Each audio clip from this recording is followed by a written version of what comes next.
When it comes to capital cities, Mexico City, with its more than 20 million inhabitants, is the world's largest. It's a city of hustle, bustle, and pockets of beauty, highlighted by its famous boulevard, the Paseo de la Reforma, studded with magnificent monuments, its world-class anthropological museum, and its exciting and interesting entertainment and shopping sector, the Zona Rosa. And once a year, the excitement for the Chilangos, as the natives are called, turns to the racetrack as the world's greatest drivers pay a visit for the Grand Prix of Mexico. Hello, everyone. I'm Chris Economaki, here to help bring you this Grand Prix of Mexico, round 4 in the worldwide series of exciting races. And working with me will be two-time racing champion David Hobbs, still an active driver. David, what are our friends here in Mexico and our ESPN viewers going to see today?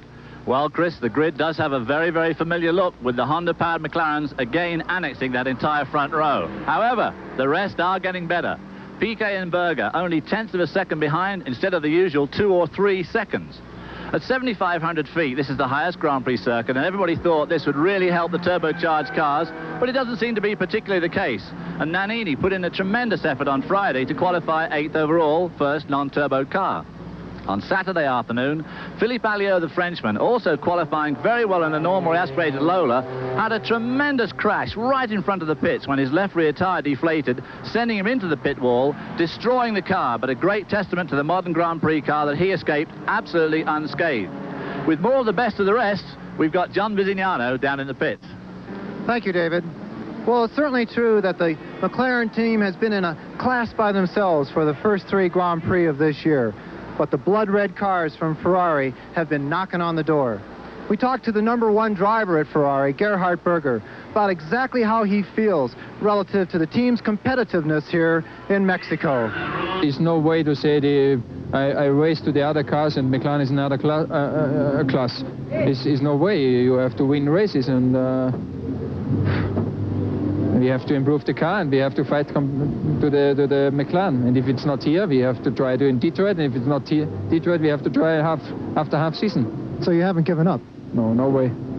Well, Gerhard Berger certainly sounds confident to me. Some of that comes from the fact that he was actually faster than Prost on Saturday qualifying. The 2 McLarens' 1 and 2 positions come from Friday times. See the drama continue here in Mexico. We'll be right back after these messages. ESPN Speed World Formula One coverage of the Grand Prix of Mexico is brought to you by Busch Beer, the beer with a taste as smooth as its name. By Mobil 1 Synthetic Motor Oil. Mobil 1, isn't your car worth the extra protection?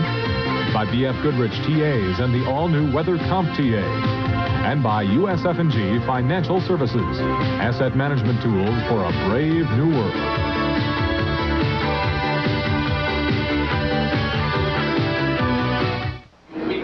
Welcome back to the Grand Prix of Mexico. The video you're looking at, they are the remains of Philippe Alliot's Lola from the accident on Saturday. As you can see, the carbon fiber chassis held up very well, saving Alliot from any injuries. All 3 corners taken off the car, only 1 remaining. Moving along the side, you can see the cooling system has been damaged extensively, and the rear of the car, the gearbox, totally gone. Engine is intact, but of course, this is a very strong part of the car, and as you can see, an amazing thing has happened. They have built a new car around that chassis. The only thing really left of that car is the chassis and Philippe Alliot. Talking to Alliot this morning, he says, "John, I feel fine. I do not have any injuries, a bruised leg." And he is a very brave man to be down there on the grid. As far as looking at the other cars here lined up in Mexico, there's virtually no story whatsoever. Everyone is in good shape. A bunch of confusion around Alboretto's Ferrari. We tried to find out what was wrong, and of course, we did not get much information. Back to you, Chris, for the grid. Well, thank you, John Visignano. And let's see now how the drivers will face the starter's green light in this, the 11th Grand Prix of Mexico. On the pole for the 4th time this year, 20th of his career at 127.659 miles an hour, the fast Brazilian, Ayrton Senna, the fastest man in Formula One these days. Alongside will be his Marlboro McLaren Honda teammate Alain Prost of France, a 30-time winner in Grand Prix. Together, 37 wins for the front row. Lining up in 3rd starting position will be the speedy Austrian Gerhard Berger in the Italian racing red Ferrari number 28, a real comer on the Formula One scene. In 4th starting position will be Nelson Piquet of Brazil, a favorite here in Mexico. 3 world champions to his credit. He's driving this year for Lotus. Next in the starting order will be the 2nd Ferrari driver, car 27, Michele Alboreto, rumored to be unhappy. And then Satoru Nakajima of Japan in his best qualifying ever for Lotus. America's Eddie Cheever looking for his first Grand Prix victory driving in Arrows. Behind Cheever in the lineup, Alessandro Nannini of Italy, first year in a very fine automobile, number 19. Smiling Derek Warwick of Great Britain says he may come IndyCar racing next year. He's next in the lineup. And then young Italian Ivan Capelli in the March Judd. He's a comer, too. Belgian star Terry Pootsen, Nannini's teammate in one of the Benetton cars. And then Andrea de Cesaris. He used to be called the Crasherist, but he's been behaving this year, number 22. Philippe Alliot, remarkable in his Lola Ford, showing up this morning. Nigel Mansell is next in his Williams Judd. Bernd Schneider in his first race for West Zaxby, and then Brazilian Mauricio Gugelmin in the Leighton House March. Ricardo Patrese in a Williams Judd, along with Piercarlo Ginzani in the West Zaxby. Philippe Streff of France in an AGS, and René Arnoux of France in Ligier. Then Gabriele Tarquini of Italy in a Coloni, and Yannick Dalmas of France in a Lola. Alex Caffey of Italy in a Dallara, and Stefan Johansson of Sweden in a Ligier. Luis Perez Sala in a Minardi, and at the tail end, Oscar Larawi of Argentina in a Eurobrun. The circuit here was recently renamed in honor of Mexico's famous racing brothers, Ricardo and Pedro Rodriguez, both of whom gave their lives to this dangerous sport. David, what about the specifics? Well, the vital statistics are it's 2.74 miles to the lap with 14 turns, and according to the drivers, very, very slippery. It'll be 68 laps or 186.7 miles around this very tricky course. Here we see Alain Prost on a starting lap. Going into turn 1, that's the Solana section. It's a right, left, right. They go in at about 60 miles an hour, and as they exit this last right-hand turn, he'll be up to around about 100 miles an hour again as he goes onto this long straight under the Strel Bridge there. Coming down to the Estadio section, this is entered through a very fast 4th gear. Here we see him 4th gear, left-hand turn, braking in that turn down to 2nd gear as he continues through the Estadio section. 2 right-hand corners there, very tight. Both in 2nd gear. He might go into 3rd between them. Now he's coming into the S's section. Out of 2nd gear and up to 3rd through this long right-hander. This is turn 8. As he approaches turn 9, that normally aspirated cars are now flat out from here on because these S-bends gradually get faster and faster as you go through them. A very, very important and tricky section here. Now approaching turn 13, which is a very fast left-hander. He'll be up to 5th gear here and approaches 160 miles an hour as he comes down to the Peraltada. 180-degree bank turn. The cars maintain about 160 to 165 miles an hour as they go through that corner. One of the most daunting in Grand Prix racing. And Alain Prost crosses the line, 121.16. That'll be about an average lap speed. All right, thank you very much, David. And the weather here in Mexico City is changing by the minute. A few minutes ago, it was bright and sunny at 86 degrees. The track temperature was 93. A slight wind, 6 knots from the west. And where they said an hour ago there was no chance of rain, there's now 50% chance of rain. Very hot and very humid. All right, David, how's this race going to finish up? Give me the top 6. Well, the top 6, as I see it, will be Senna and Prost. I just don't see anybody stopping those two.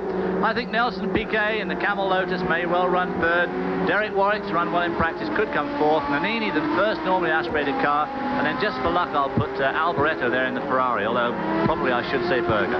Okay, John Vizignano down in the pits has chosen Gerhard Berger over Nelson Piquet, Eddie Cheever, Alain Prost, Alessandro Nannini, and Derek Warwick. And as far as I'm concerned, this is going to be number 31 for Alain Prost, with Berger 2nd, Senna 3rd, Piquet 4th, Cheever 5th, and Alboreto 6th in the point. Well, there you have the picks of the announcing crew here in the ESPN booth. The cars are on their formation lap. This is actually 1 lap of the race because of the strict fuel allotment. This lap counts. The race has started, but not the competitive portion. And they're coming around the track now. We'll be lining up we're watching the lights. The red light will come on, and sometime between 4 and 7 seconds after that red light comes on, the green will come on. What are they thinking about now, David? Well, just right now, they're getting themselves psyched up. We saw Ayrton Senna sitting on the grid just a few moments ago, looking incredibly composed, but I imagine already his heartbeat is approaching the 160 mark, and as soon as the flag drops, it'll be up around about the 180, 190 mark, which of course is extremely high. Just a few specs once again, as we see them coming through the last of these very fast S's. This is a wide track, 50 feet wide all the way around, but very, very slippery, especially if you get offline. 68 laps, which will translate to these guys for about 1,000 gear shifts over the 186 odd miles of the race. And here we see them coming around the last corner, preparing to grid. At the last moment before they went off on this formation lap, the tire warming blankets were taken off the tires and heat them up to a certain temperature. And during the practice session, some drivers said that because some of their tires weren't heated equally, they had trouble handling. Is this a serious problem, David? Well, it's just another part of perfection of modern racing. I mean, when I started racing, you didn't warm up the tires. The only way you warmed them up was on the base lap. Now these guys have their tires really, really heated up before, so that the moment that green light comes on, they can go absolutely flat out and know the tires are going to be up to snuff when they get to turn 1. Okay, on your left is Ayrton Senna on the pole, and on your right is his teammate Alain Prost. It's the fast lane is on the left side of the screen. The odd-numbered cars, 1, 3, 5, 7, and 9. The even-numbered cars are on the right. There's your light up in the corner now. And we're waiting now for the signal to start the 11th Grand Prix of Mexico here at the Autódromo Rodríguez in Mexico City. Tremendous tension for these front guys, so they're still waiting for those last few cars to come and fill this spot. Now we've got some yellow flags. Obviously a problem somewhere. So all engines are shut off. There we see the safety car pulling in, but that was a long and very protracted collecting on the grid. I don't know quite what the yellow flags. John Vizignano, can you tell us what the problem is? Yes, Chris, what we saw is Nannini in the Benetton waving his hands furiously at the start. Of course, that is the safety valve the starter has. He sees all the drivers. He has a clear view of them. If there's a trouble with one of the cars, they will be waving their arms, and of course that is a no-go situation. So we do have a delay right off the start here in Mexico. They will try and get this field through another warm-up lap just as soon as possible. Okay, Chris, you seem to be the expert on rules around here. I'll tell you, the rules. What happens now? The rules in Formula One racing are really complicated. There's a book of them. If the race is stopped, as I said before, the race actually started when they were waved off on the formation lap. So one lap of this race has been run, which means now that you cannot, the green light has come on, you cannot make any changes. You cannot change cars. You can only do that if the race is stopped after 2 laps have been run. So they may be watching on. This was a problem that faced Ayrton Senna in Rio de Janeiro, when under these exact circumstances, he changed cars and was later disqualified.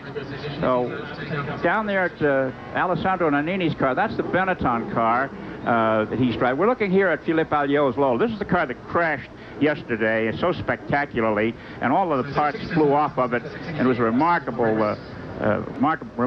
Now, there are those tire warmers that we spoke about earlier, going back on the tires to keep them up to an operating temperature.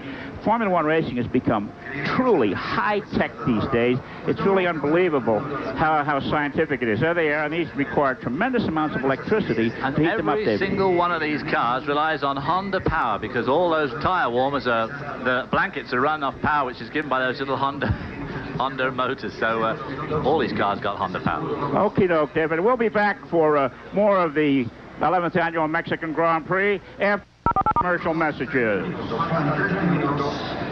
3 minutes.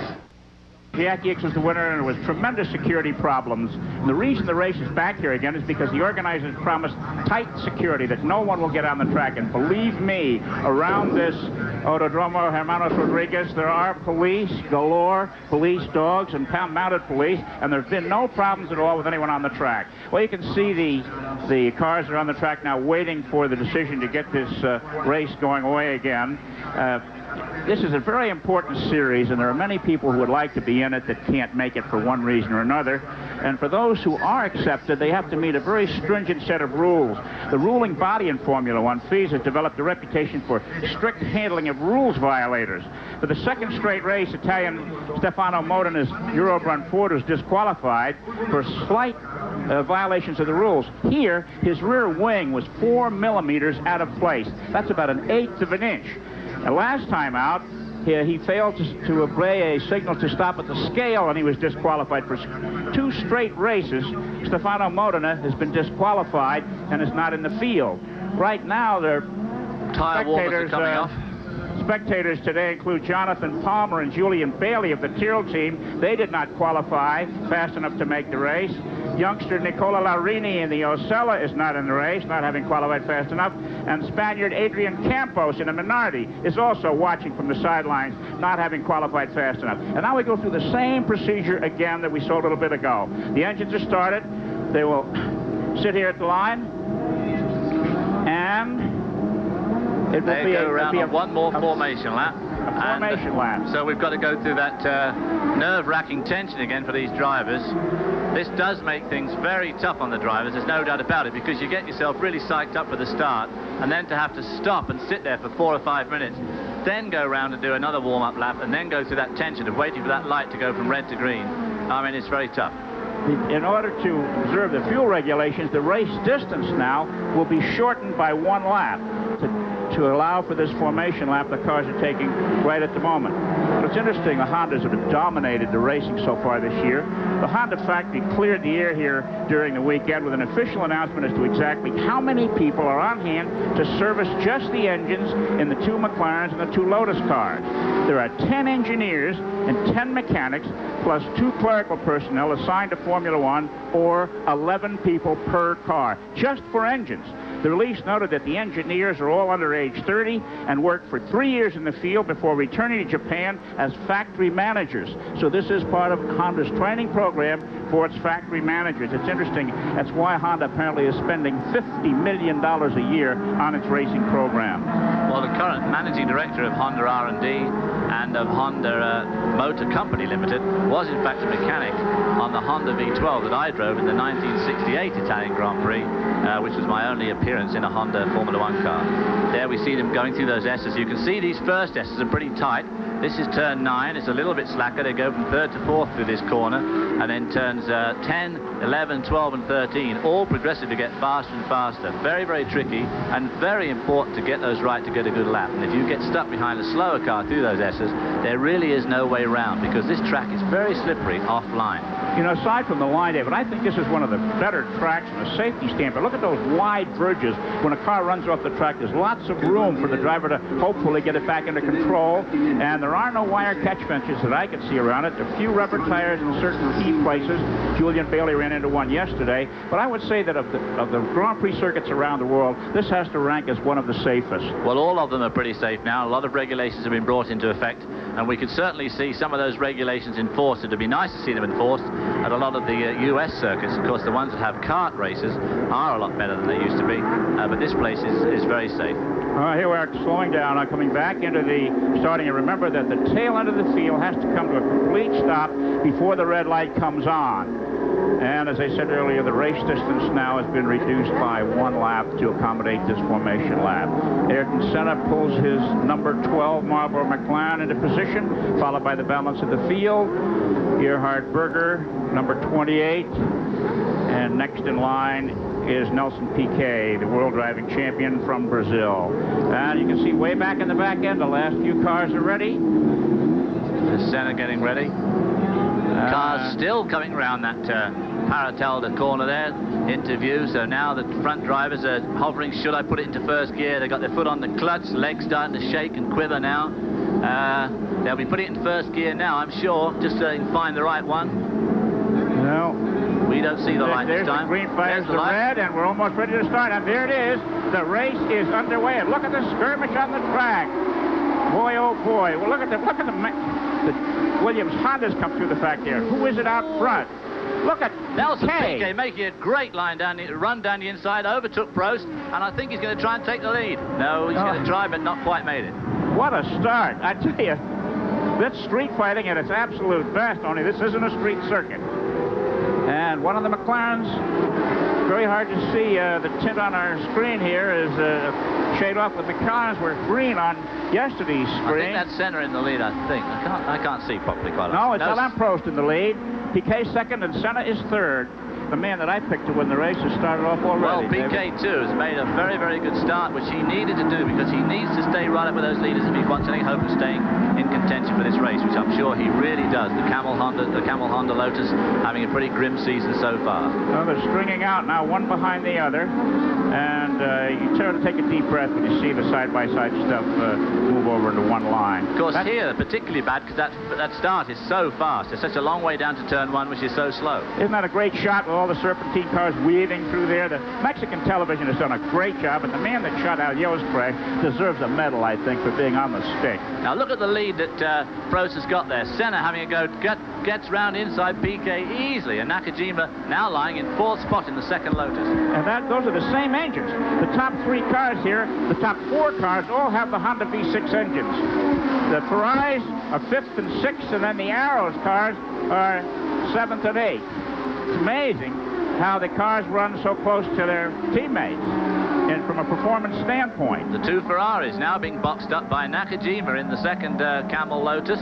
They'll be wanting to get round him as soon as they can. He's got all the power in the world, so it's going to be easier for him to hold them off. He's got slightly more power than the Ferraris, but they'll want to be hustling past him in the twisty bits of this circuit, which is what they're approaching now, the twistiest bit. I wonder if that not making the race at Monte Carlo sped up now. Here's Felipe Alou in the pits with that car, and it's hard to think that car would be competitive after that crash yesterday. Ooh, but it was a great effort. Having to go there around the inside of Nakajima, who held him off as they come into the S's, and I don't think he's got a cat and hex chance of getting around him as they go through these S's. Prost, of course, at this stage will be intent on increasing his lead over his teammate just as much as possible, because he knows if they get down to a real driver-to-driver confrontation, at the moment Senna seems to be showing just a little bit more form than Alain Prost. Just wonder about the domination these Honda engine McLaren cars have had. There have been races Rio de Janeiro, in Imola, Italy, Monte Carlo, now here in Mexico. There is 2 practice sessions on Fridays, 2 practice sessions on Saturdays, and a warm-up session on Sunday morning. And in every case, every one of those cases, the 2 McLarens have been at the top of the charts. And quite easily. Even this morning in the unofficial warm-up, again they headed the charts very easily. So the 2 McLaren Hondas 1st and 2nd, and the 2 Lotus Hondas 3rd and 4th. You made the comment, David, yesterday, didn't you, walk around the track, that you watched Alain Prost in practice driving very, very deep into the first turn at the end of the long main straightaway. Is that going to be tough on his brakes over the course of the race? Not really, because that's the only place where they use the brakes here very, very hard. But it certainly tests his depth perception. All these drivers' depth perception is tested to the absolute ultimate. They get there at about 205, and they have to slow down to about 70. So it's a very, very severe bit of braking. Here we see him again entering those S's. Watch Prost here, the leader. He'll use the entire racetrack. He moves his left front wheel on the white line going into the turns. Here he's touching the inside of the turn. Here he comes by touching the other side of the track. Back across the track, touching the left side. They use up the whole racetrack, no matter how wide it is. And this track is... That's what it's for. I mean, the track there to be used. Right. That black asphalt is to be used. You're not supposed to get on the green stuff at the side. That's decoration. I know that. But the black stuff you're supposed to stay on. Unfortunately, when you get offline here and try and use extra track, it doesn't work. When they go from side to side, they're only using the track that everybody's using. But if you get offline here, it's very, very slippery. There we see them extending their lead over the Lotuses, which at last view was still holding off the 2. Nope, there's a Ferrari's got by Nakajima. So Piquet still lies 3rd, and Berger, I think that is, has crept up now to 4th in the first of the Ferraris. Alboreto is going to have to now struggle to get around Nakajima. Prost putting on a great display here. One of the great worries about Formula One 1988 before the season got underway would be fuel. There's a difference, 2.755 seconds between leader Alain Prost and second man Ayrton Senna at this point early in the going. The big worry was fuel, and it doesn't seem to be too much of a concern about fuel now. And we'll be back for more of the 11th annual Grand Prix of Mexico at the Circuit Hermanos Rodriguez after these important commercial messages.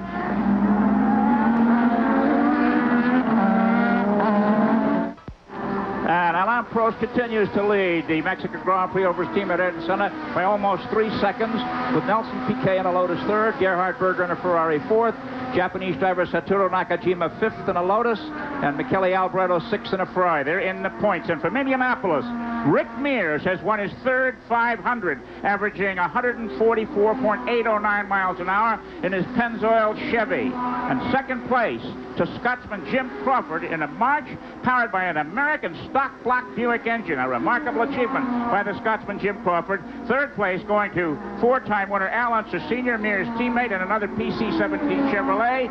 And Michael Andretti was fourth in his Preco March Cosworth, with Bobby Rahal, a former national champion and Indy winner, fifth in a March Judd. Though many crashes took place, there were no serious injuries in the Indy 500, we're happy to say. Okay, David. Well, here we see Nakaji Piquet being hotly pursued by Gerhard Berger there as they go to that fast left-hand fourth gear corner, down to the second gear. They're now near Stadio region. There's about 35,000 spectators can see just this one section of track. And old Nelson Piquet having his work cut out here, holding off Berger. You know, you talk about the spectators, David, here. There are 33 grandstands around this racetrack, with a total seating capacity of over 100,000. Now, whether all the seats are taken, I can't say, but they really know how to put up the grandstands here, and a large crowd is on hand for this running of the Grand Prix of Mexico. Well, there's a titanic battle going on between these two. Piquet is not going to let Berger through, because if he does, he knows you'll never see him again. Down in the pits, we've got John Bisignano, who's with Philippe Alliot, had that big crash yesterday. Thank you, David Hobbs. Philippe, a bad day yesterday, but you were all ready to go today. What put you out of the race in just one lap? Because it was my monocoque from yesterday, and after one lap, I feel the car in the long straight very dangerous, and I stopped, and one piece in the back was broken. And I think the team tried to rebuild the car after this very important accident, and it was not reasonable to do the race, and it's better for me to be here now. Of course, it was a great effort by your team. I'm sure you're looking forward to Montreal and Detroit. Yeah, now the team has to rebuild another car, but I'm very happy because the car here was very quick, and for the end of the season, I think it's very good for the team. Philippe Alliot all ready to go in 2 weeks' time. Well, that's great. Thank you very much, John. And Ayrton Senna can't seem to get within 3 seconds of leader Alain Prost. Is the excitement right now on the track back here for this battle for third place, held right now by Nelson Piquet, with the Austrian driver Gerhard Berger in the number 28 Ferrari right drafting him down the track. Yeah, Gerhard Berger putting the pressure on Piquet here. Just a little note on Alliot there. Of course, one of the things that these guys have to do in these Formula One races is the starting money is graduated on qualifying times. And for Philippe Alliot to start today was probably worth about $70,000 where he started in this race. So obviously it's very important for them to get him back on the grid. $70,000 today, David, not for the season. Just for one lap. And here's Berger having a go down the inside at the end of that long straight. It's a tough break, that, because it's they approach that at about 200 miles an hour, and really to outbrake somebody there is very, very tricky. You've got to get it right. You've got to have a lot of respect for the man you're racing with to run this fast, this close, right, David? Certainly have. A tremendous amount of respect, both of them. Piquet is going to make it difficult for him to pass, but I don't think he's about to do anything dangerous. And Berger is not going to get into one of these situations where he's halfway alongside and then turn into the corner. I don't think. Depends how desperate he gets, doesn't it, really? That's right. And the Honda engines obviously are superior to the Ferraris, but the chassis in the McLarens are superior to the Lotus and the Ferrari. So it's a shame, really, that a driver's abilities here are inhibited by the shortcomings of his car. Well, I mean, you've just seen the same thing at Indy, too. The car that Mears was driving was vastly superior to anybody else's car there, and his teammates Sullivan and Al Senior, I don't know what happened to those because we haven't had tape here, but same sort of thing there. Technology led the field at Indy, and technology is leading the field here. It just so happens that in both these instances, Indianapolis and here, the best drivers also have control of that best technology. So for the others, of course, it just makes it worse all the time. Let's see if Berger can do it this time. He drafts him, see, just like NASCAR racing. He drafts him right down that straight. He definitely picks up speed. The thing is, pulling out and outbraking him at the end is the difficult bit. But look at and pulled it off. He did it. Terrific job. You talk about experience. Berger's had this is his 55th Grand Prix start. He's won 3 times, whereas Piquet is in his 145th Grand Prix, and he's won 20 of them. So he's got a lot more experience, but it didn't help him, did it? Berger is one of those young lads that came on very, very strongly. He did a few saloon car races, a little bit of Formula 2, and just went straight into Formula 1, and really got all his experience driving Formula 1 cars. Quite amazing, really, how well he did. Now it'll be interesting to see whether Berger can pull away from Piquet. We'll be back with more of the Mexican Grand Prix after this.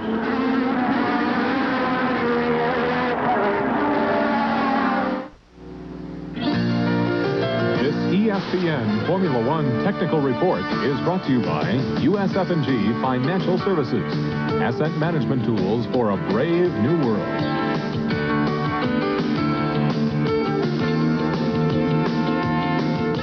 I'm sure many of you have experienced the fatigue that comes from moving maybe from sea level to places with high altitude. That's what's happened to all the equipment here in Formula One. And it can affect the normally aspirated engines just as it does human beings. There's just not the air here at 7,500 feet in Mexico City to let the normally aspirated cars have all the power they're used to. You must remember that it's actually the expansion of gas inside the combustion chamber that gives an engine its power. Now, these 2 cups represent a combustion chamber of a normally aspirated engine. The one that's full represents sea level, where they have all the oxygen they need to develop maximum horsepower. But here at 7,500 feet in Mexico City, this cup represents some 20% less oxygen available to normally aspirated combustion chambers, less horsepower.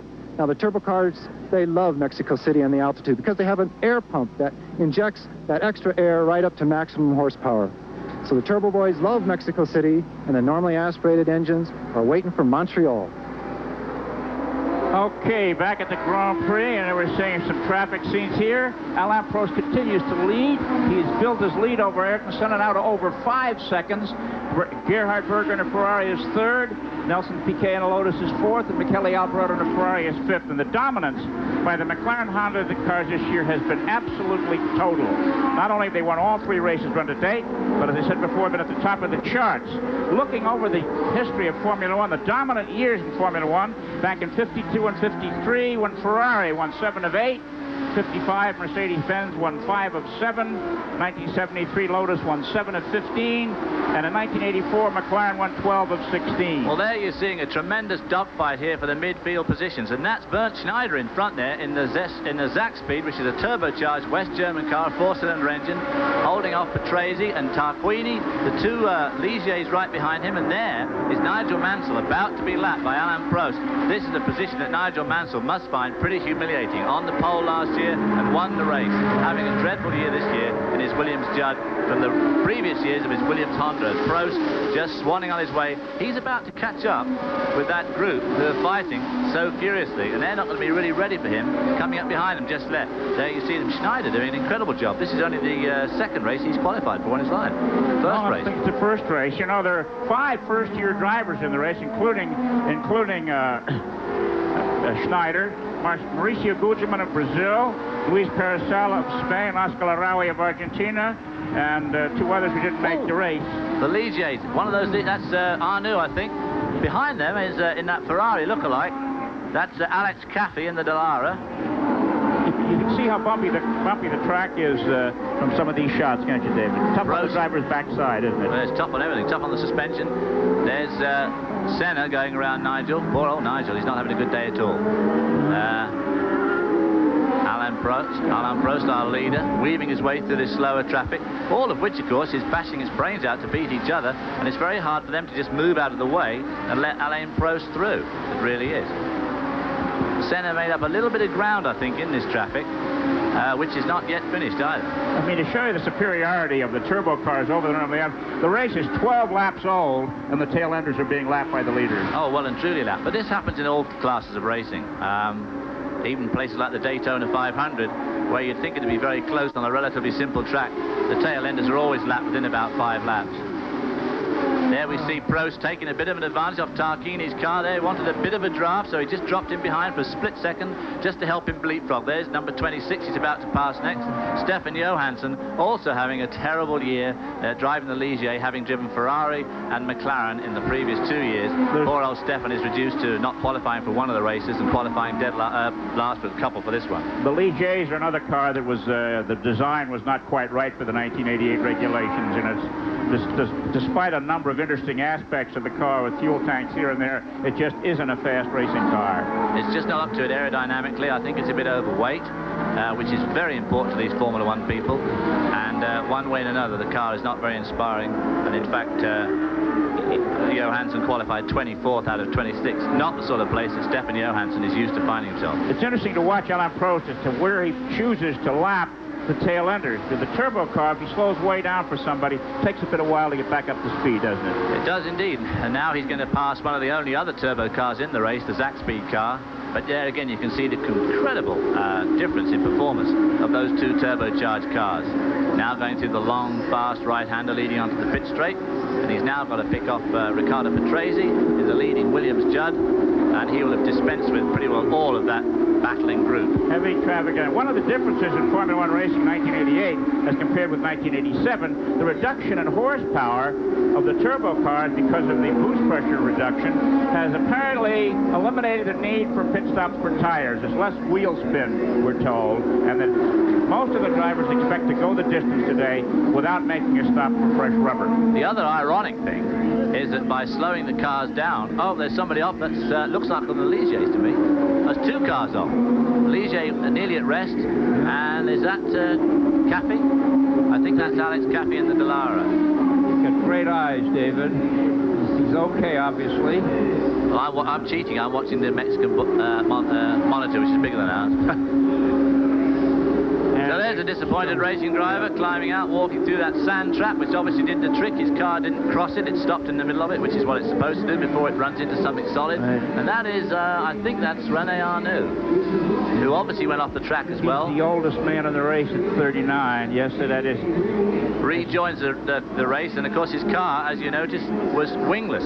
So he must have knocked that off on something. So that'll be Arnoux out. John Bisignano's in the pits, probably got a little bit more information on this action for us. John? Well, actually, my information is about the non-action in the pits. Chris, you were talking about they expect to go without a tire stop here. Talking to Lee God, the managing director of Goodyear International Motorsports, he tells me very late in the race, any driver who damages his fronts, his Goodyear fronts, will have to come in. It could be as late as 6 to 8 laps to go, because once the tire goes off in the front, the understeering conditions here virtually make the cars undrivable. So right now, every driver out there thinks he can go the distance unless he makes a simple mistake, a wrong calculation, and damages the fronts, therefore inducing a great amount of understeer. And David, you know what a great amount of understeer can do on a last corner like this. Okay, we'll be back for more of the race here in Mexico City after this commercial.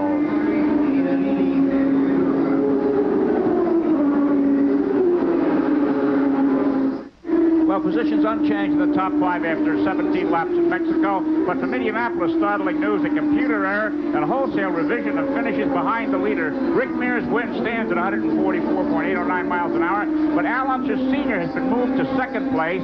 Michael Andretti to 3rd. Bobby Rahal to 4th. And Jim Crawford down to 5th place. And now here we've got a race for first place there with Alain Prost moving away from Ayrton Senna. Let's get down to the pits now, and John Bisignano. We are standing in a bit of activity here. We have the March and, of course, the Ligier. René Arnoux came in with no rear wing. Actually, the brackets at the back of the gearbox were totally broken away. The March here, the rear engine cover is off, and they are working on that Judd engine. We'll keep you up to date with both developments with these teams. And here we have our leader, Alain Prost, who has built almost a 6-second advantage over his teammate Ayrton Senna. 3rd place is still held by Gerhard Berger. Piquet in the Lotus is 4th. Alboreto in the Ferrari is 5th.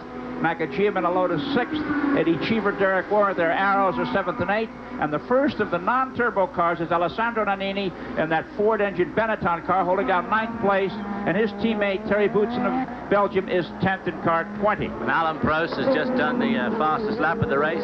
This is actually one of those things. Prost is going to be really torn between cruising and driving very fast, because if you cruise too soon, it is easy, not so much to lose concentration, but you do definitely get out of step. And of course that's sort of what happened to Ayrton Senna up at Monte Carlo just 2 weeks ago, when he zapped into the guardrail. He was either cruising or trying to get away from Alain Prost, which he didn't need to do because he already had a 50-second advantage. Is that Nigel or is that Patrese just pulled in? I can't see the number and I can't see his helmet. It's one of the problems in Formula One. The numbers on the cars are secondary to the sponsors. Prost's lead here is going to, if he stays out front, is going to pump his lead in the World Championship point standings. He has 24 points now to Berger's 14, Senna's 9, and Piquet's 8. 9 points to win. Mr. Prost is well on his way getting out of his to car another championship. Yeah, it's a tough break for Ricardo. Was the fastest of the Williams cars too. He was leading Mansell by a long way.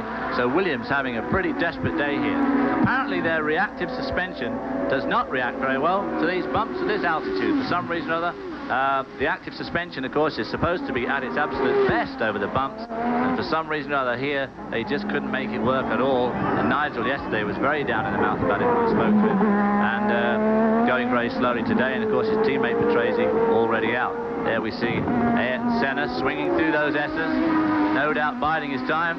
He doesn't exactly have to beat his brains out to beat his teammate. Obviously, he'd like to very much. Alain Prost, another fastest lap. Pretty good clip, on his too. way here. Rubber's getting laid down on the circuit. You know, Lotus had the what they call the active suspension, and that name is now copyrighted. It cannot be used by anyone else. So that's why the suspension on the Williams cars is called reactive suspension. And that suspension has to operate on the oil pressure produced by the engine. So when the engine quits, the suspension quits as well. Well, usually, of course, when the engine quits, you're not too worried about your suspension anyway. But Prost is really coming out of that fast turn 13 there, as you said earlier on, using all the road. Coming into this Parataldada, a very fast corner.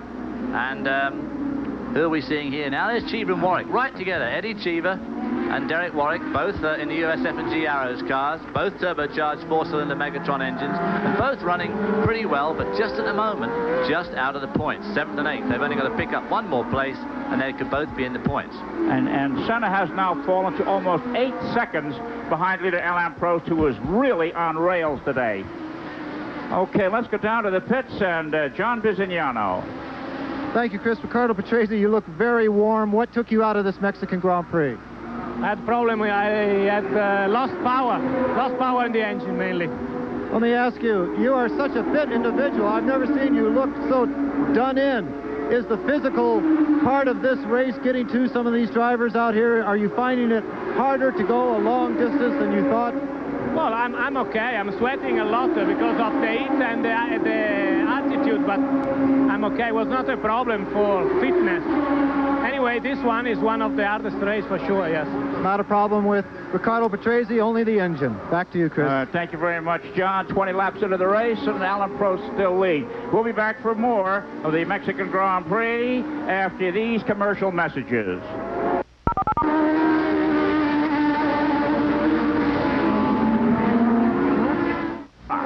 One person who won't be there is yours truly, David Hobbs, but I will be joining the IMSA circuit on July the 3rd at Watkins Glen, driving with Jack Baldwin in the Peerless Automotive Corvette GTP. And what a race we've got there going, which we've just gone off of. We see Nelson Piquet, who's running all alone in 4th spot.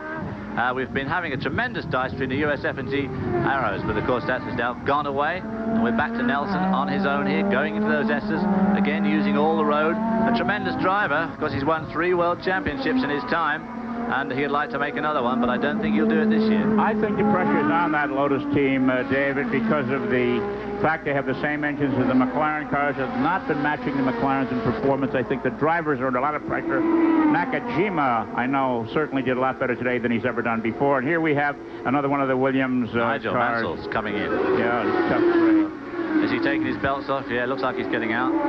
Steering wheel off, Nigel Mansell getting out. What a disappointing day. What a difference a year makes. This time last year, on the pole, won the race, a hero all around. Yeah. This year, qualifies badly, struggles at the back, gets out, he catches the plane at 5 o'clock this afternoon, and nobody will miss him. That's true. What a difference an engine makes, really. They had the good engines last year. Yeah, exactly. They had the Hondas, and now this year they have the jet engines this year with no turbocharger, and he's going to have to really wait till next year before he gets a competitive car. Meantime, the three-time world champion Nelson Piquet on camera at the moment, coming down under the Shell Bridge into a hard left-hander. Being pursued there, of course, by Michele Alboreto in the second Ferrari, who's dropped way behind his teammate.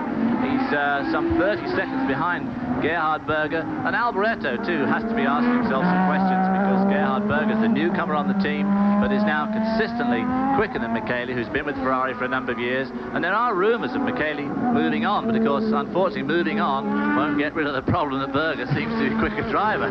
That's correct. It's interesting, and I know I never heard a baseball player complain about his bat or a golfer complain about his clubs, but Rostov was always complaining about their cars. Well, they don't always complain. You don't hear many complaints coming from Alain Prost or from Ayrton Senna. And the Ferrari drivers are getting there, and Piquet is having a better race today. I think one of the things that's really sparked up Piquet and Nakajima this week was their awful showing at Monte Carlo just 2 weeks back, when Nelson Piquet, the current world champion, qualified 11th and crashed on the first lap, and the second car, driven by Nakajima, didn't even make the race at all. And here they qualified very well. They qualified 3rd and 6th, and so they're putting on a much better display today, and I'm sure that Duncan Lee of Camel will be a much happier man today than he was 2 weeks ago, where he was thinking about going for a long one-way swim in the harbour, I heard. Oh, that's true. Well, Alain Prost out in front is pulled out now to over 9 seconds ahead of Ayrton Senna, who is only 5 seconds ahead of Gerhard Berger. We wonder if Berger may be closing a little bit on Senna at this point. Well, it's certainly possible that he is. Here's our champion Nelson Piquet rounding the track, and let's go once again to the pits and our colleague John Bizignano. Well, thank you, Chris. As you said, both the Williams cars are out of this Mexican Grand Prix for exactly the same problem. This has to be very disturbing to the engineers, crews, and of course the drivers. One heck of a lot of effort down the drain. There is some sort of electrical problem that is draining all the juice out of the battery. If you put another battery in and send them out, that battery would be flat again in just a number of few laps. So the cars, there's no decision for them to go out. Both drivers immediately got out of their vehicles. Flattened batteries is why, and they will not be back in the Grand Prix of Mexico today. Thank you very much. For our American viewers, John is speaking European there. A flat battery is a dead battery. It's a dead battery, and you have batteries in torches in England too, and torches, of course, in America are flashlights. Here we see Alain Prost, and there we don't see Alain Prost. We see Gerhard Berger, who's now got the fastest lap at a 1 minute 20.54 seconds, which would have been a very good qualifying time for most of the field here. So that's a good race track, good race speed. And he's moved up, he's gained a second on Ayrton Senna, so the battle may settle down here for second place. He may be able to split the McLarens if he can continue this pace. He's got this track figured out. Remember, he got his first Grand Prix win here 2 years ago when he's driving for Benetton, powered by a BMW. So he likes the track, and he knows it very well, and he's not afraid of it. Well, it's true. If Berger has got his act together at this track, he loves this place. He does very well here. But if he and Senna start to really duke it out, we could have a problem with the tyres, and it could be a case of tyres changing. Talking about changing, there's a position change there. Isn't that Derek Warwick now leading Eddie Cheever? It is, in fact. Warwick has overtaken his teammate. Be interesting to see if he can pull out some now, which would indicate that Cheever had been holding him up previously. Well, you talk about the tyres. That turn that leads into the main straightaway in the pits, it's an Indy track type of turn. It's a perfect radius there, and the left front tire really takes a beating going around that corner at very high speeds. So there we see the USF&G Arrows running nose to tail, and we'll be back for more of the Mexican Grand Prix after these. Now, we've got trouble here for Satoru Nakajima on the track. Off the track with a red-hot race car. A red-hot race car with a red-hot Honda engine by the look of things, which is one of those things you don't often see, is a Honda blow up. It may be just something ancillary like an oil pipeline breaking, but Nakajima out of the race, and that'll move Derek Warwick up into 6th spot and Eddie Cheever into 7th in the 2 USF&G Arrows. So, looks like a good result coming up for Derek Warwick again. Horse racing tomorrow is the who's who of thoroughbred racing in its 95th running. Tristan was the winner of the first race back in 1891. It's the first leg of the New York Handicap Triple that also includes the Suburban and Brooklyn Handicap. Path winners include Kelso, Buckmaster, Gallant Man, and two-time winner Forgo. Okay, Prost leads Senna by 7.5 seconds, so Senna must be responding to the challenge by Gerber and closing in on the leader. Well, I think he's responding, and I also think he's getting a severe psychological lesson here from the man that everybody thought was just a little bit slower than Senna, but today he certainly is not. Alain Prost, of course, if you win 30 Grand Prix, it's very hard to say that he's slower than anybody. Oh, that's true. I just wonder when Alain Prost would decide personally to slow down on this racetrack here. Not for a long time yet. He's done 30 laps. He's on about his 30th lap now, so still another 67 to go, depending on how many laps they decide to run this after the false start there. There we see the rest of the field. Thierry Boutsen locking up his front as he goes into that very fast left-hander. He was trying to get around one of the Ligiers.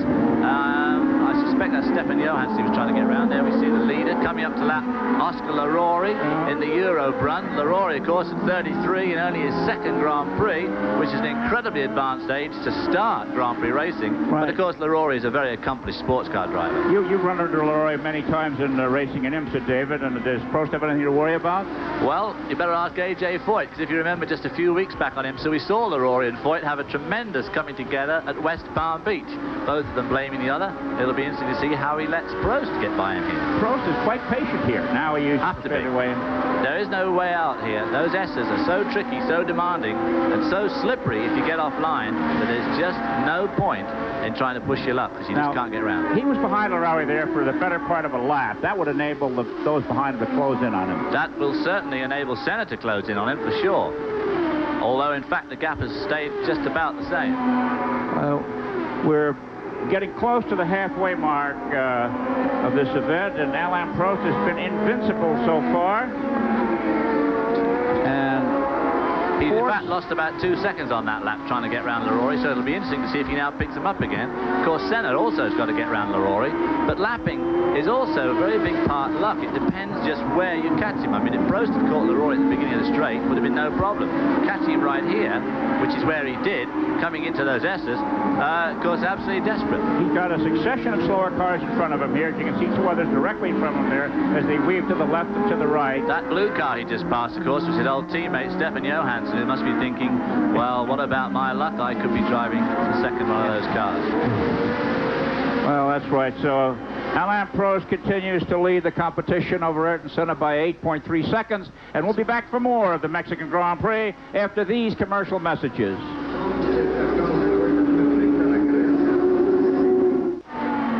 Well, the traffic that Alain Prost encountered has allowed Ayrton Senna to close to 6.8 seconds.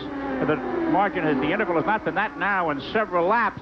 What's more interesting is that Gerhard Berger is closing in on Ayrton Senna. About 4 seconds there, and Berger is really wild in traffic. That Ferrari seems to be handling extremely well. Well, he's now coming up behind Stefan Johansson, and that little group of traffic that the two McLarens have already picked their way through. There we see the McLaren, there we see Alain Prost serenely going on his way. We saw him struggling to get past Oscar Larori, and I did point out that it depends where you catch these guys, and his teammate, Ayrton Senna, while we were away, did in fact catch him up right at the beginning of the straight. Now, the minute Prost got clear, he set the fastest lap at a minute 19 and a fraction. Let's go down to the pits and John Bisignano. Thank you, Chris. Of course, we've seen this scene many times. The Marlboro team leading the Grand Prix. It's all engineered by Ron Dennis, the gentleman up there looking down the track. Ron Dennis actually started as a Brabham mechanic and now owns McLaren International. He has to be thinking a little bit about Prost's his concentration. Will he be able to maintain concentration with this sort of a lead? It has never been admitted, but what is suspect for the reason Ayrton Senna crashed in Monaco is the fact that he had such a lead, he lost just a millisecond of concentration and lost Monaco. David, maybe you have a comment on that. Well, I did say earlier on that Prost had always got to watch out for that danger. Being in front on his own like this, you do have to really concentrate on what you're doing. But I think Ayrton Senna is close enough to him, unlike Monte Carlo, where Prost was nearly a minute behind Senna. Now Senna's only 6 seconds behind him, and I think that Prost is really on his toes, as is demonstrated by yet another fastest lap at 1:19.9, which must be pretty close to the lap record.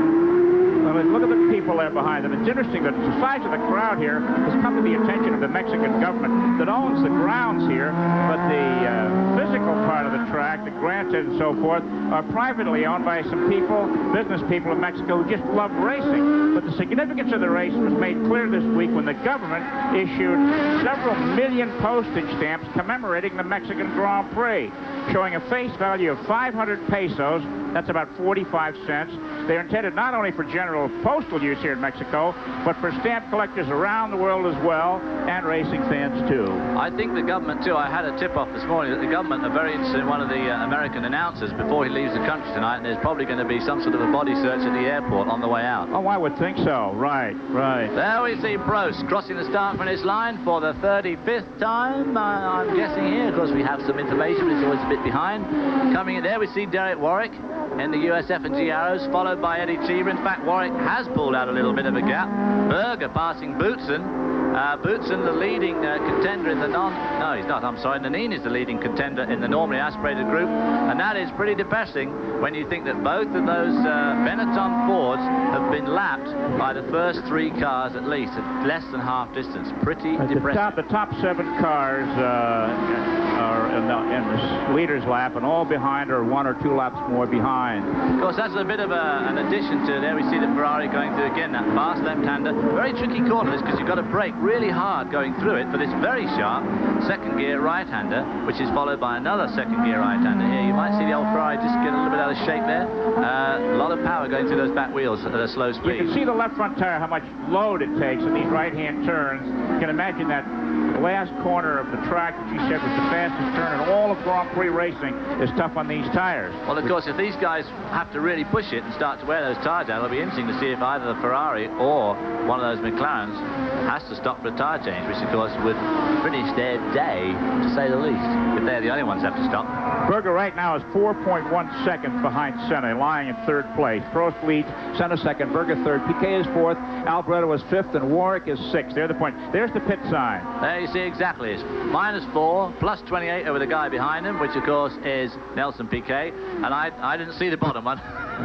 Typical racing driver can't read your own pit boards. I can't even read their pit boards. I'm sitting down in here. No, it's interesting. You asked some of the drivers before the race about reading those pit signs. We asked Derek Warwick, do you have any trouble making out your pit signs? He just lost the front there. Did you see the front get away from him? Yep. The front slipped, Yep. and he got offline. He held it well, though. I wonder if that's the indication of a tire problem. Well, it could be. I think he was just a little bit offline, probably. You see old Prosty here is putting his wheel over those curbs. He's not going to get that outside load-bearing wheel out into the dust and the rolled-up rubber, which is accumulating as the race goes on. He's going to make sure he's well on line, so he just makes sure he clips those inside curves. Well, you know, in oval track racing in the United States, so what you're talking about, the dust, oval track drivers refer to as the marbles, and I guess they are. It's the marbles here, too, because they really do act like marbles. You get on that rubber, that rolled-up rubber, and I mean, you're absolute history. As we saw in qualifying yesterday when Julian Bailey got on it and just slid straight off the road. Getting back to what I said earlier about the pit signs, Derek Warwick said there's no problem at all reading the pit signs. They're very easy to read. And his teammate, Eddie Cheever, says he can't make them out. Well, that's different answers. No, well, actually, I must say that pit there we see Senna now lying 2nd in the race, and he has just turned in the fastest race lap, just pipping Alain Prost. It'll be interesting to see if Prost responds and tries to get it back again. Well, 19.8, just a 1/10 of a second quicker than Prost's fastest lap. Senna has moved up to within 6.3 seconds of Alain Prost, who may be realizing that the pace is too fast for his tires. And there we just saw briefly the one of the McLarens lapping Eddie Cheever in the Megatron engined Arrow car, which is pretty awe-inspiring considering they're also turbocharged. Nelson Piquet being hotly pursued there by Michele Alboreto. That's a race for 4th and 5th. Piquet lying 4th, Alboreto 5th. He's only just 2 seconds behind, just over 2 seconds behind. He's definitely making ground on Piquet, who really wants to hold on to that spot. You know, in Indianapolis, David, the drivers talk about the dirty air kicked up by the car in front of them, making their own car in the back less stable. But years ago, drafting was a plus. Now here, I guess it's a minus. Well, of course, most of the drafting here goes on the straight, so the dirty air doesn't matter much. As long as you've got a hole of air to run through, that's fine. Of course, Indianapolis has those ultra-high-speed corners, and the same applies in Formula One. When we go to Silverstone in just a few weeks' time, there's going to be a lot of close drafting there, and some extremely high-speed corners, and not too clever to follow people too closely behind there, because you do lose a lot of downforce as the air is taken away from these cars, and they really rely on that air to hold them down on the road, both the air that goes over the top of the car and the air that goes under. So if you get into an empty air spot that's already a hole's been created by the car in front, you definitely lose downforce, and it can have some pretty interesting consequences sometimes. Okay, here's Michele Alboreto moving in now on Nelson Piquet. You know, Alboreto is not denying the rumors that he's unhappy at Ferrari and that he may move on to another team, perhaps Williams next year.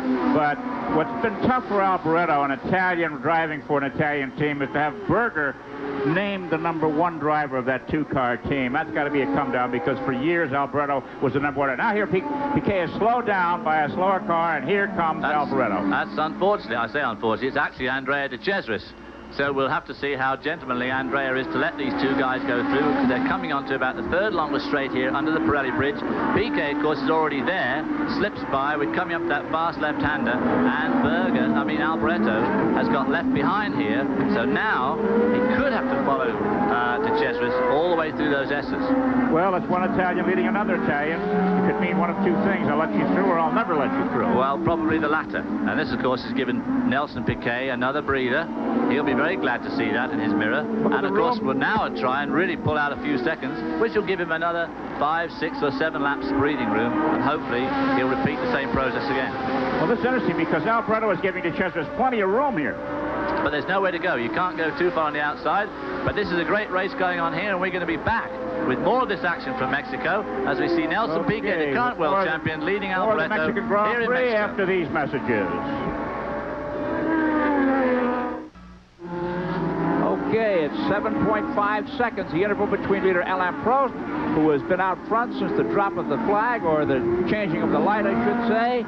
Berger is 3rd, Piquet 4th, Alboreto 5th, and Warwick 6th. They're the point getters so far today. And there we see Gerhard Berger going into those tricky S's and about to put a lap down, put Eddie Cheever down a lap. Eddie Cheever running 7th. So here we've got 3rd place car putting, gosh, that's all rubbish blown across the track there, a lot of garbage of some sort. I can't imagine where that came from. It looks like styrofoam cups or something. Right, apparently one of the collectors must have thrown a bag out there, it blew away or something. Now what about when a car runs over that? Boy, that'll get your attention. I tell you, suddenly confronted by a whole bunch of blowing litter, you wouldn't know just how solid it was. Well, you know, there's 2 aspects to that. One, running over it, you could slip, and secondly, get in your radiators and overheat your engine. Well, that could be a very distinct possibility to get inside the radiator intakes, and the turbocharged engines, of course, have 4 lots of radiators, oil and water, and of course the intercooler for the engine, so for the air temperature for the engine. Well, there we see Derek Warwick going into that turn 1. The Solana section, that's named after Moises Solana, who was a very well-known and respected Mexican race driver. And exiting that Solana section, they pick up speed as they go through there. They arrive at about 205, brake down to about 70, and then by the time they weave through right, left, right, and on the last right-hander, they're back up to about 100 miles an hour. David, do you really ever get used to going 200 miles an hour? You're going to go to Le Mans in a couple of weeks, and that back straightaway there is more than a 200-mile straightaway. You're comfortable down that straightaway hour after hour? Well, sometimes you do think about it a little bit, but racing cars get up and down there so quickly that it's not like doing 200 miles an hour in a street car where you have a long time to think about it because it takes so long to get there. Race cars leap up and down pretty quickly, so you often do like 180. There we see Nelson Piquet going down that straight, coming to the Estadio section. Behind him is in the blue car, that'll be Stefan Johansson, and Piquet here is being wound in by Alboreto, who he got a bit of daylight between there, because Alboreto's still behind Johansson. Well, you see, he was right there behind him a few laps ago. Now he's 2 seconds behind thanks to the slower cars. He's working his way back. He's got to polish off Johansson, and as he pulls up again on Piquet, the next thing you know, there'll be more slower cars. So Piquet's had a couple of lucky breaks. First of all, De Cesaris got between them, and now it looks like Johansson, as Piquet manhandles his car through those S's, using all the road again, as you said earlier on, and trying to get the best out of this Lotus chassis. Lotus, of course, had an incredible record in Formula One racing over the years. Second in wins, most poles, all sorts of great statistics, but they're not having a great year this year, even though they got the Honda engine, which is the quickest engine out there at the moment. I see that Alain Prost has again taken the fastest lap too. Well, he never lets up, this guy Prost. David, you've got a theory about how this racing should be changed, and that is to let everybody go off at the same weight. In other words, a great big driver like Philippe Struff, for example, is at a distinct disadvantage. Patrese is one of the heaviest drivers, and Prost is one of the lightest drivers. Do you really think that the cars should be ballasted so that they weigh the same for everyone? Well, I do really, because weight saving has become a major expenditure on these cars. And a Grand Prix team will spend probably somewhere around about £20,000 sterling, or nearly $40,000 a pound, to save weight. And it seems acutely unfair to me that a very good driver like a Philippe Struff, who weighs 25 pounds more than Alain Prost, shouldn't have some sort of benefit. It just seems unfair that by a pure quirk of nature that a little guy gets, you know, a $200,000 advantage. If you're going to have these cars weighed absolutely to the last ounce, which they do, I think they should weigh them with the driver. Well, that's interesting. Remember, you heard it here first. Okay, there's our leader, Alain Prost, 6.7 seconds ahead of his teammate Ayrton Senna. So, okay. Nelson Piquet, we talked about him. Here he is right here. We asked Piquet before the race, do you have extra confidence after past successes? Well, after 10 years, I think I did well in nearly every circuit. But of course, I like here. It's a quick circuit. It's a little bit bumpy still, but it's better than many another circuit. Well, there's a man who owns his own Learjet and so forth. Should he complain about bumps? So I don't suppose he complain about too much in life at the moment, really. Well, can't understand a word he says, but other than that, it's fine. And there we see him working his way through the S's. And I think John Bisignano's got something for us down in the pits. John, what have you got for us? Thank you, David. We are right at that critical stage where Lee Gogg said that some of these cars may be coming in for tires. Now, we've been going up and down this pit lane because many teams have been what we call set up for a change. That's when they roll the tires out, take off the tire blankets, and the mechanics are ready to change tires. That's because the drivers have been saying, we're coming in. Now, the driver slows down for a lap, and the tires start feeling better.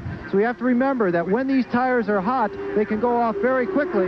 But if the driver does a couple slow laps, he can regain that grip in the tire and remain out on the track and elect. It's his call to elect to keep on racing. All right, thank you, John. Alain Prost, 6 seconds ahead of Ayrton Senna. Berger third, Piquet fourth, Michele Alboreto, all 1 lap ahead of everybody. We'll be back for more after the...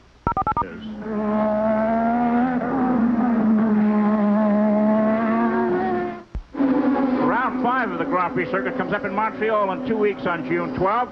And then it's the Unichem Grand Prix in Detroit on June 19th. Across the Atlantic to France on July the 3rd, and then it's on to Great Britain for a race at Silverstone on the 10th of July. The Hockenheim circuit will host this circus on the 24th of July, and then it's the Hungarian Grand Prix in Budapest on August the 7th. The famous Spa circuit in Belgium next on August 28th, followed by the Italian Grand Prix at the famous Autódromo de Monza on the 11th of September, and then it's down to sunny Portugal on September 25th, over to Spain and Estoril, or rather Jerez in the wine country on October 2nd, and then it's to Asia for the Japanese Grand Prix on October 30th, and the finale in Australia on November 13th, said to be the largest spectator draw in all of Grand Prix racing. So there's lots more on ESPN as far as the Grand Prix circus is concerned. There we see Derek Warwick in the USF&G Arrow. He's been wound in by his teammate Eddie Cheever. I think part of that was that he was trying to help Berger get by. There we see Philip Streff in the pits, obviously having a problem. I just noticed him going past here out of the window 1 lap ago, so he's done a slow lap and come in, and now they're looking at his car. He's got the engine off, the hood off that Ford engine. The Cosworth Ford engine is used by many of the cars in these events. The Benettons have the updated version that's called the DFR. And right now, all of the normally aspirated cars are 1 lap or more behind, with the top 5 finishers having lapped the rest of the field. Derek Warwick in 6th place has gone 1 lap down, so Alain Prost leads by 6.2 seconds over Senna. Let's go down to John Visignano in the pit. Streep in the pits. He is having a mechanical problem with the engine. They have worked on the black box. The black box contains all of the electrical situation, engine management, and so forth. The engine is started. Streep is ready to go out of these pits. And he certainly does it in a very grand style. Let's see if they fix it. It was a very quick stop for that type of problem.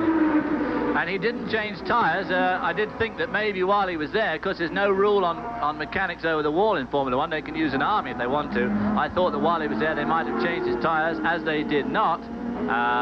One assumes that tire wear or tires going off probably is not going to be a problem here today, even though it is pretty hot. You know, before the season began, everyone was worrying about the turbo cars when the boost pressure was cut from 4 atmospheres to 2.5. Would have trouble getting to the checkered flag on the fuel allowed, 150 liters or 39.6 gallons, cut from last year's allowance of 195 liters or 51.5 gallons.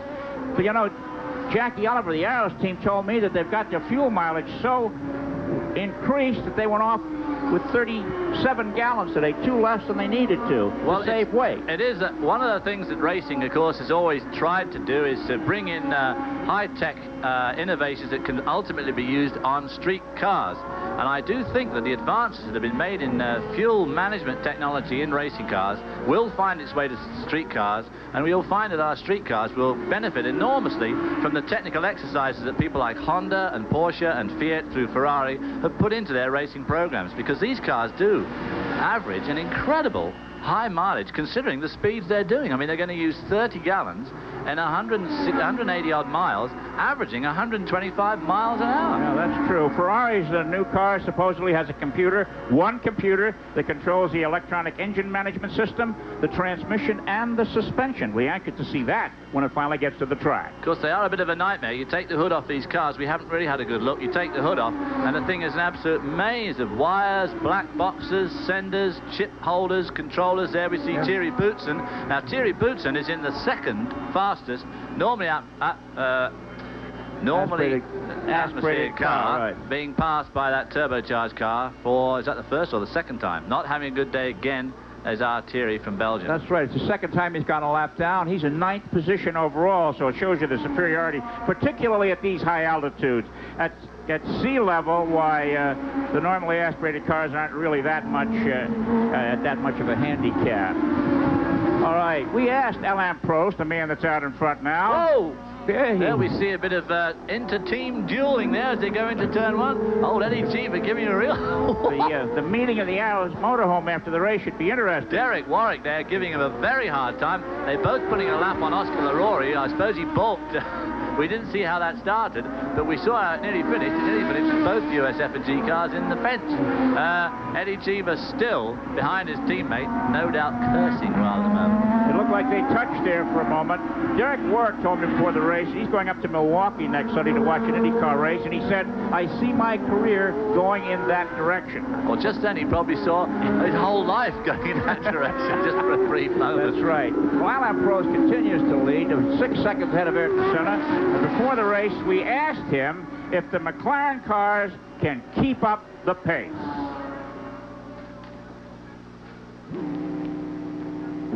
Confident because the car is very good, and I think we can win almost everywhere.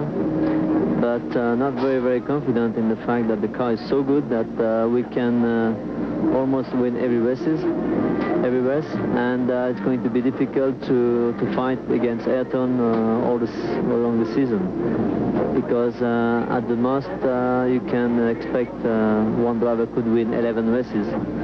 In fact, he will get 99 points, you know, so being second sometimes, so try to be a little bit more safe. It's not very useful.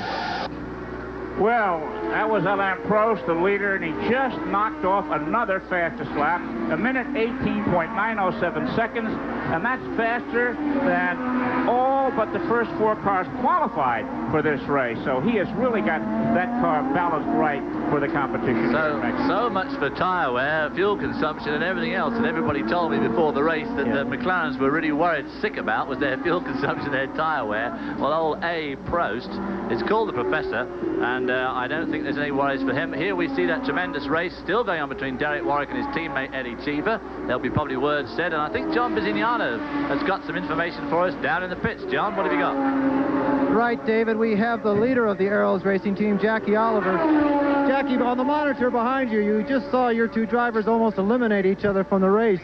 How do you feel about that? Well, there are no team orders. They're both competing drivers. I think if there were team orders, I doubt whether either one would obey them anyway. The only concern the team have, of course, is not individual concern like Eddie or Derek have in the cockpit, but a concern for the team to finish both cars. So if they hit each other, the chances are one of them might knock one of the other off. And that's really not what we want, but I've got no control over it at the moment. When you say you have no control, can you give them an easy on the pit board or on the radio, tell them to just relax a little bit, folks? They would ignore it. Jackie Oliver, unfortunately, out of control on the team when his drivers are on the track. Well, you can see, despite the fact that his car's running 6th and 7th, he's not smiling. He ought to know about those ignoring, too, because I've seen Jackie Oliver ignore a few pit signals in his way. There you see the Honda building at the end of the main straight. One of the grandstands here at the Autódromo Hnos, Ricardo and Pedro Rodríguez, and we'll be back for more in 1 minute.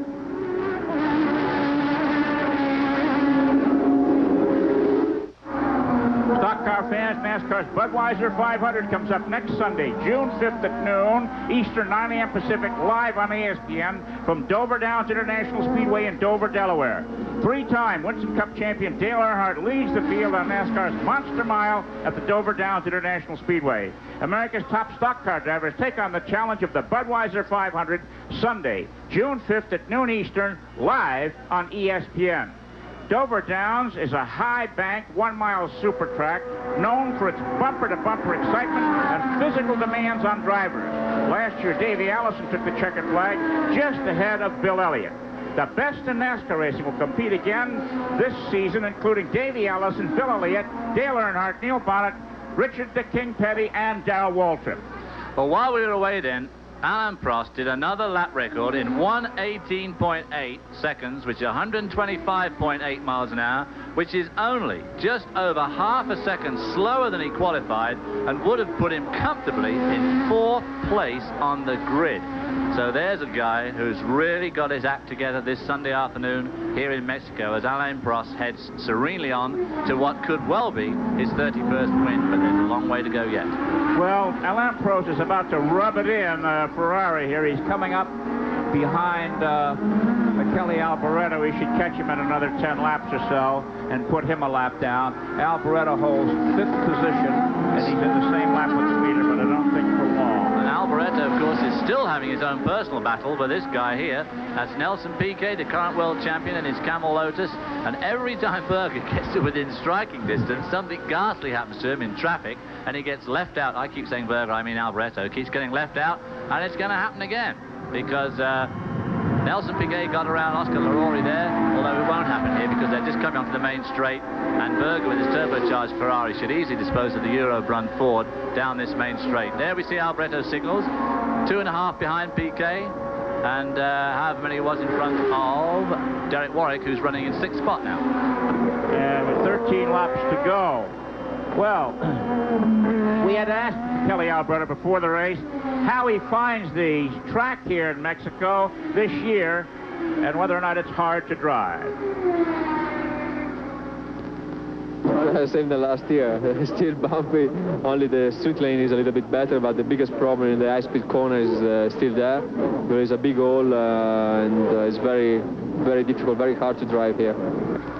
No, Formula One racing is truly international, but there's an even dozen Americans that make the full circuit this year, headed by driver Eddie Cheever, Goodyear's Lee Gogg, Lotus Tireman Kenny Zemansky, the head Camel man Duncan Lee, McLaren designer Steve Nichols, photographer John Blakemore, National Speed Sport News correspondent Dan Knutson, Walt Stannard of the Zaxby team, and from ESPN, producer Jeff Hallis, coordinator Doug Blackman, and announcer John Bisignano, and yours truly. 12 Americans on the circuit. Pretty rum crew, all in all, I'd say. And there we see old Nelson Piquet going around that Paratalda, the fastest, one of the fastest corners in Formula One racing. But of course, made particularly difficult because he's caught up a little bit there. You see, he's seeing that 1.6. Now he's getting the bit between his teeth. Nelson Piquet swoops around that Minardi, though, going into turn 1, and that could well botch young Alboreto's plans just a little bit as they come into this twisty section. The bottom line on the pit board showed the number of laps to go, 12. It's a bit of a needle, isn't it, David? It is. He's only got 12 laps to catch up, and every time he gets to within striking distance, he just gets pushed back. If he can't get round that Minardi here, he could be in a whole heap of hurt, because there'll only be 11 laps next time past that signal board for him. And the interval is less than 2 seconds between the two drivers. Piquet, and we still can't see the following car as he swings through those S's, using up all road. Yes, I think the Ferrari got round him. The Ferrari is once again behind Piquet, but lost a little bit of time there. We can't tell exactly how much of this picture, but he did lose a little bit of time as they came into the S's. Well, Piquet is putting his left front wheel up on the curve there. He doesn't seem to be getting at all tired here as this race wears on. We'll be back for more of the Mexican Grand Prix after these commercials. And there on that long shot to the main straight, you saw Piquet, who's lying in 4th, Alboreto is in 5th, and right behind them, Alain Prost, who's about to put both of those cars a lap down, which will be terrible for Nelson Piquet. Has the same power unit as this guy here. And just at the back of the picture, we saw Ayrton Senna, his teammate in the other Marlboro McLaren Honda, also homing in to try and put those other guys a lap down. Now, this is going to be difficult for Prost because these are the fastest cars that he will have lapped during the course of this race. It's interesting to watch how precise, how careful, or how bold he is when that time comes. Well, the thing about Alain Prost is he is bold. I mean, he's got what it takes everywhere on his anatomy to go as fast as he needs to. But he's also extremely careful and very, very clever, thinks ahead, works things out. And I think his teammate Ayrton Senna is heading the same way. Incredibly dedicated to racing. Makes an odd mistake. Obviously, he threw away the Monte Carlo Grand Prix, but still very, very switched on guy. You know, on the track we have Piquet, who's a Brazilian, Alboreto, who's an Italian, and Prost, who's a French. There are 31 drivers from 12 countries permitted to try for the 26 open positions at each Grand Prix.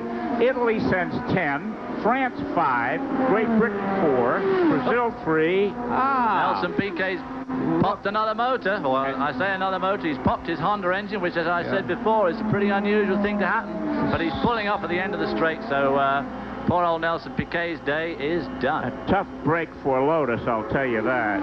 Getting back to the international listing, Spain has 2 and 1 each from Argentina, Austria, Belgium, Japan, Sweden, West Germany, and the United States. Truly international. There we see our leader, Alain Prost, in the number 11 on the McLaren, about to do the dirty on Alboreto, who was, until not long ago, recognized as the team leader for Ferrari, but apparently has been demoted to number 2 behind Berger.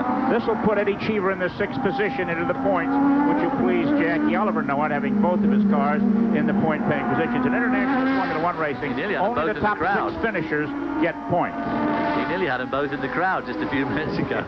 Right. Prost winding him now. It'll be interesting to see how well Prost does through these S's. I think the McLaren handles incredibly well. Not only has it got more power, but it does handle unbelievably well. You don't see Prost or Senna using anything like the amount of road that these other guys do. I mean, they use all the road, but they don't use the extra bit in the Ferrari. Okay, before the race got underway, we had a chance to chat with Alain Prost, the man who has led this event from the green light, and asked him if he liked the Mexico track. I don't like very much the bumpy part, but this kind of track is not bad. I like when it's fast and you know, slow part and fast part I like very much. And he's increased his interval over his teammate Ayrton Senna to 8.36 seconds.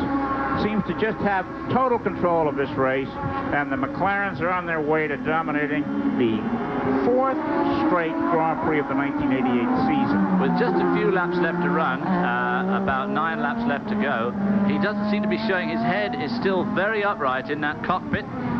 This is the sort of circuit that really gets the old G-load going, and obviously your head triples in weight. They go around that fast right-hand corner, and his head's up there pretty upright, so he doesn't look as if he's suffering from any G-loads in this car. David, what do you think he makes a year? Well, he's supposed to get about $6 million retainer. So if you take some of that away or add a bit to it, I would say that Alain Prost does make himself $6 or $7 million a year. Well, Formula One drivers are among the highest paid in that connection. 8 drivers. Italy's Michele Alboreto, Paolo Ginzali, and Patrese, along with Brazil's Piquet, and Ayrton Senna, and Boutsen of Belgium, and Stefan Johansson of Sweden, and our own Achiever, all live in Monte Carlo, where there are no income taxes. And we'll be back for more of the Mexican Grand Prix after these words. ESPN will bring you the next stop on the Formula One World Tour, when the best in the world travel north of the border to Montreal for the Canadian Grand Prix. The Circuit Gilles Villeneuve is one of the most beautiful and competitive tracks on the tour, and ESPN is proud to bring you live coverage of Round 5 of the Formula One World Driving Championship on Sunday, June 12th at 12:20 p.m. Eastern Time. David, I've been watching Alain Prost in that number 11 car. I think the McLarens have got some kind of secret suspension gimmick. That car doesn't seem to feel the bumps the way the other cars do. Well, they say their package is unbelievably correct. I mean, the power, the drivers, the suspension, the handling. There is no doubt about it. I don't think they have any magical revolutionary type suspension. Look at it there, just so smooth. Watch the others. But they've just put the package together right. They're damping, they're springing, and everything is obviously just dead on. And of course it shows. Every single race they go to, they're by far the fastest. And incredible, but they have nothing magical in there, I don't think. Well, unless they found a new shock absorber system or something. Prost 1:18.608 was the fastest lap of the race so far, and that's faster than everybody in the race qualified except the top 3 drivers, and the race isn't over yet. He's really getting around here beautifully well in that car. And I guess he's down to about 4 laps to go now, and is under no pressure at all now from his teammate Ayrton Senna, who's decided, I guess, that second is better than no place, and is obviously taking the pressure off a little bit. It'll be interesting to see if Prost does slow up. Just these 3 laps to go as they cross the line. It'll be interesting to see if Prost does slow up just a little bit. We don't see Senna coming into the picture. There's Senna just coming into the picture now, but that's a very long lens, and he's quite a long way behind. Last time around it was 8.2 seconds, but I don't think, if you remember at Imola, on the last lap, Senna slowed way down, and Prost came up within 2 seconds. It was a 6-second closure on the last lap. Well, I think some of that was fuel. The fuel consumption here is no problem because of the altitude. The engines make a lot less horsepower, and they just use a lot less fuel. Fuel consumption is no problem here. It says here, this car will now come to a grinding halt with no fuel. Well, Ayrton Senna leads the world standing going into this race. He'll get 9. I'm sorry, Prost. He'll get 9 points more today, and it looks like the World Championship for 1988 may well be decided early. If it finishes the way it does now, Prost will lead with 33 points. Berger would be second with 18. Senna third with 15. Alboreto fourth with 9, and Warwick fifth with 8. It'll be a good result for Warwick. Now we're going to see our leader come up on these 2. That's Gabriel Tarquini in the yellow car and Stefan Johansson in the Ligier racing for a spot. They're racing for the 14th and 15th spot. And they're going to be concentrating on their own battle. And if old Stefan pulls out here to get the slipstream now, I think he saw the McLaren. Look at the McLaren, they're giving them so much room. Yeah. And Stefan also duffs up Tarquini as they go into that hairpin, the Moises Solana right-hand at the end of the straight. And now Prost really will be trying to cruise at this stage. He'll be very, very careful. I mean, he is not going to get within 100 feet of anybody if he can possibly avoid it. And he's going to keep those all 4 tyres on the pavement. He doesn't want to pick up any punctures or flat tyres at this time in the race. and he'll be easing off a little bit to just make sure the engine goes the distance. And this is the time when you can lose concentration and stick the thing in the fence, because you're cruising, you've got it made, the whole thing's over and done with in your own mind, and the next thing is you suddenly realize you're still doing 190 miles an hour. And it's the time when a driver has to really concentrate, and I think that Alain Prost has proven over the years that he has exceptional powers of concentration. To have as many wins as he's had, 31, he's now clearly the highest ever point scorer, clearly the highest ever winner of races, Grand Prix races that is, and I can't see how anybody's ever going to match his record of 30 wins. The only guy who's in there with any sort of a chance is Ayrton Senna, and I don't think even he is going to get to the magic 30, let alone 31, which will be in Prost's hands in just one lap more. That's it. So Alain Prost with 8.3 seconds over Ayrton Senna. Gerhard Berger way back in third place. Michele Alboreto, Berger's teammate, fourth. And fifth place, Derek Warwick. And sixth place, Eddie Cheever, all a lap down, will be the top finishers, providing nothing happens on this last lap.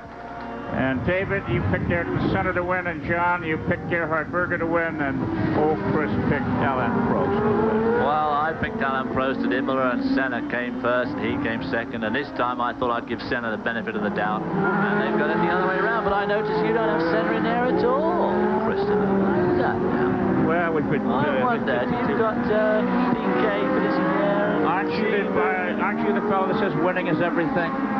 Winning is everything in racing, yeah. When I come second in races, people say, that's great, and then I say it's absolutely useless. Okay, there's our leader, Alain Prost of France, and number 11, Marlboro McLaren, a magnificent machine, coming around to take the 11th Grand Prix of Mexico at the Autódromo Hermanos Ricardo and Pedro Rodríguez. It's been a great day. The rain has held off. The clouding up, however, we've had rain every day here, except when the cars were on the track. And there's the flag, and it's official, or until such time as the cars pass technical inspection.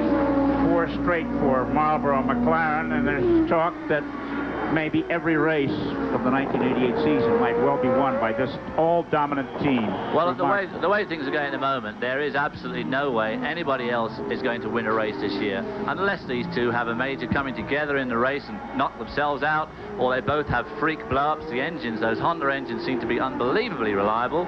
The cars themselves seem to be almost unbreakable, and really, I can't see anybody else winning a race this year unless, as I say, something diabolical happens to these two. No one's got the technology to at least catch up with these. John Bisignano's down in the pitch with Crichton Brown. John? Thank you very much, David. Crichton Brown, Managing Director of McLaren International, a great smile on your face. You're making this a little boring for us, Crichton. I'm sorry, John, say it again. You're making this a little boring for us. John, it's not boring for us, I can assure you. When they're running out there that far in advance, every heartbeat that goes through your body, you must be wondering, how are they going to hold it together? But the facility that you people have come up with this year is absolutely amazing. Where are you getting the advantage? Chassis, engine, or the whole package? John, it's a combination of a lot of things. I like to think we've got the best chassis, I think we have the best engine, and I believe we've got the 2 best drivers, and hopefully the team to back them up with. And it's a combination of many things, but we're very, very happy with the result today, I can tell you. Your 2 drivers, they are the most competitive in the world. What's the ambiance like between them after 4 Grand Prix? It's very, very good, John. I'm happy to say that they're working together exceedingly well, very, very smoothly. They get on well together as individuals, and we have no complaints at all. And the relationship is getting better and better all the time. Well, with another 1-2 finish, I don't think you have any complaints about anything, Crichton. Congratulations, best of luck in Canada and in Detroit. Thanks, John. Very nice to see you, and we'll be there in a couple of weeks' time. Thank you very much, John. And of course, we mentioned the security here. In 1970, the track was full of people at this point. We'll be back for more of the post-Grand Prix activities after these commercial messages.